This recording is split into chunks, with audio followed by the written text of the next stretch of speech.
অনেকদিন আগের কথা, এক ঘন জঙ্গলের পাশ দিয়ে বয়ে গিয়েছে ছোট্ট এক নদী।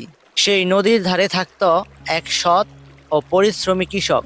কৃষক প্রতিদিন ভোরে উঠেই তার নিজস্ব জমিতে কৃষি কাজ করতে যেত, আর কাজ শেষে সন্ধ্যায় বাড়ি ফিরত। সেই জমিতেই কাজ করার সময় কৃষকের এক ভালো বন্ধু ছিল, একটা ছোট্ট পাখি।